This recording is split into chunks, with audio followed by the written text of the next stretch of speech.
అది bulk amount తీసుకున్నారు, వాళ్ళకి వడ్డీలు పడ్డాయి. కానీ వాళ్ళకు ఒక ఎక్కువ రూపాయి వచ్చినట్టే. కానీ వాళ్ళు మొత్తం టోటల్ గా పోతుంది అనుకున్నది 1,50,000 అనేటప్పటికి నష్టపోయారు.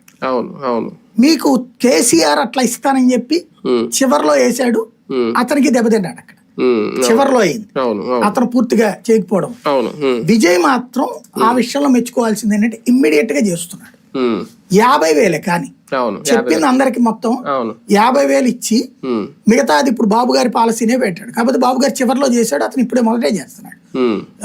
50,000 దాటాక 50,000 ₹1 నుంచి 70,000 దాకా ఇంత ఓ 15,000 వేస్తాం, 70,000 నుంచి పైన అయితే ఇంత వేస్తాం, ఇట్లా పెట్టుకొచ్చాడు. ఆ విధంగా తగ్గించుకుంటూ వచ్చాడు అతను. కాబట్టి ఒక అమలు చేస్తున్నాడు.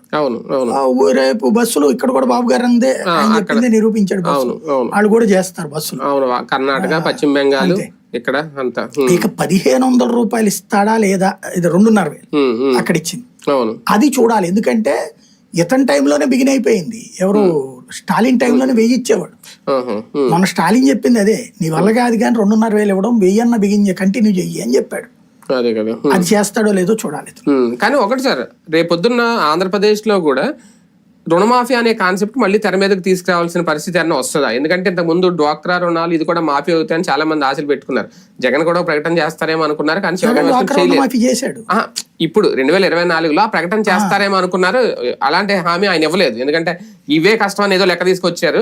ఓకే, అదేమైనా ఇప్పుడు వీళ్ళందరూ చేయడం చూస్తుంటే, ఈవెన్ బీజేపీ కూడా పశ్చిమ బెంగాల్లో చేసింది అంటే, ఓకే మమతా బెనర్జీని కంటిన్యూ పెంచారు చేసిందంటే, రేపొద్దున ఆ పరిస్థితి మన ముందు కూడా రాబోతుంది. అయిపోయింది అంటే ఇక్కడ ఒక పెద్ద గొడవ నడుస్తుంది. Elite section